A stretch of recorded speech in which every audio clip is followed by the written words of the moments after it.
I want to officially welcome all of you to our Pursue 2020 doTERRA Global Connection. This is our biggest gathering ever, with tens of thousands of you joining us from all around the world. We've been working very hard to prepare meaningful and valuable messages and training. I suppose it's not possible to duplicate the electric-like energy that happens when 30,000 of us are gathered together in person. And like you, we are looking forward to the return of those days. In the meantime, as we gather online, I do not think any of you will be disappointed in what you're going to experience in the next couple of days. Now, we are in the middle of unprecedented and challenging times, unequaled in nearly all of our memories. Sadly, we recognize that some of you have been directly impacted by this global virus. For all of those who have struggled, suffered loss, or are working to find a foothold today, please know that our thoughts and hopes are for many brighter moments ahead for you and for your families. You have our love and support. I'm sure there are many more of you who may be experiencing significant economic stress.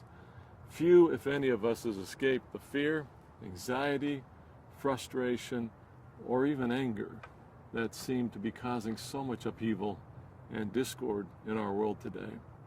One of our goals over the next couple of days is to help restore trust and hope, perhaps something we all could use a little more of. In 2008, doTERRA was in its infancy. The United States was entering the most severe recession it had ever experienced since the Great Depression of the 1930s. Confidence seemed to be at an all-time low.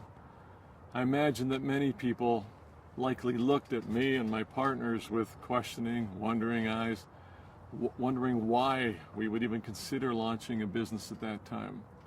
Truth is, at least in part, doTERRA was deeply affected by our early circumstances and is what it is today because of when and how we began.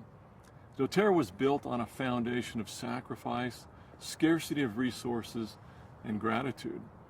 For the first 13 months of our existence, none of the founders were paid. No one received any medical benefits. We had to be very conservative and very careful with our very limited resources. We didn't know if and when the recession would end. There was no crystal ball to tell us that everything would work out in time. We just knew that we felt inspired to build something that could change the world and that would bless many lives. We knew it would take a lot of effort, and we knew it would take time. We lived the principle of delayed gratification, hoping that our money would hold out, that rewards would come later, and that we could stay true to our mission and purpose and desires of our heart. Today, some of the challenges that we face feel very familiar, but today they are global in nature, extending far beyond the United States and impacting the entire world. When we look back and see the parallels between now and then, we appreciate that doTERRA was built for times like this. Our deep commitment to purity, quality, seems to matter even more than it ever did before. Now, few, if any, could have predicted the extremes of our current climate, including us. But you can have confidence in doTERRA.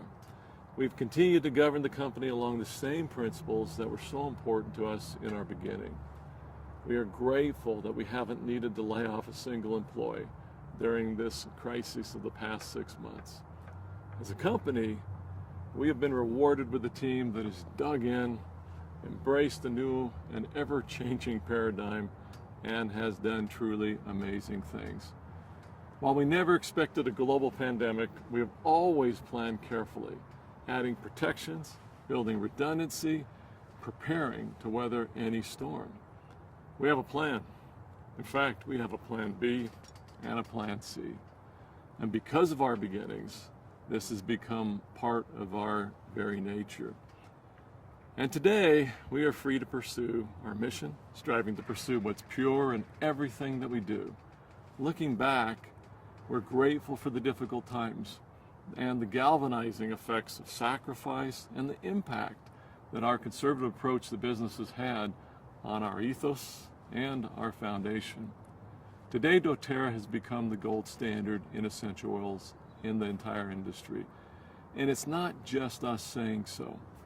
We've taken our global botanical network and scientific and medical partnerships places that others simply cannot go or are not willing to follow. Purity and quality are the strengths of doTERRA. And as I said earlier, now it matters more than ever. We've had to really scramble the past 6 months, working hard to meet the increased demands for our products. Our amazing team has embraced these challenges, and as you will hear from some of them throughout the event, I'm sure that you'll agree that our capabilities are greater, our supply is healthier, and production is increasing. We are significantly stronger and better prepared to meet the future challenges. Some amazing achievements have happened this past year. Despite the challenges and constraints of a pandemic, we've managed to complete significant humanitarian projects around the world. One of these is the hospital in Somaliland, serving over 500,000 people in one of the most remote and difficult regions of the world. Even the World Health Organization was stunned recently upon learning of the completion of this project.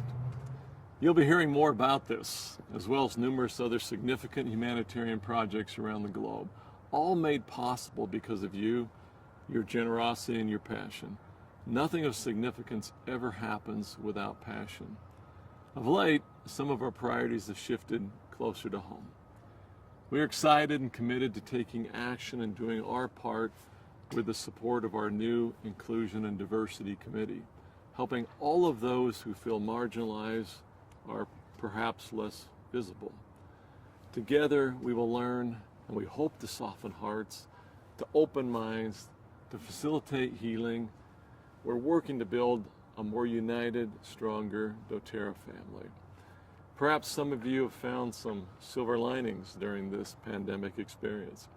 Perhaps you've taken a little more time to become reacquainted with your family members or friends.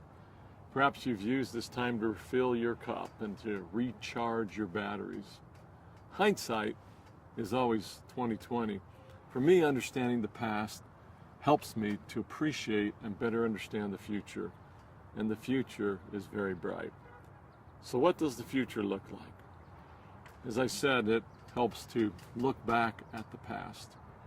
Almost exactly 6 years ago, Emily Wright and I were returning from the first trip to Somalia. We were gone for about 2 weeks on that trip. While we were gone, the entire company moved to this new, beautiful global campus. I remember going back to our old, now empty offices that weekend, where we had our humble beginnings. As I cleared out my office and boxed up my personal effects, I found myself completely alone in a completely empty building. As I walked around in the silence, observing the small 10-foot by 10-foot room where we had our very first product store, I found myself saying, what were we thinking? We were starting with nothing. It was a recession, so much fear and uncertainty. Yet we had hope, perhaps a fool's hope. While we locked arms with our friends who also had hope, who went on to become great leaders, influencing so many and doing so much good. Today feels like another beginning. I hope that you will look to the future with hope and join us in building your future, increasing your circle of influence, and making a difference in this amazing world.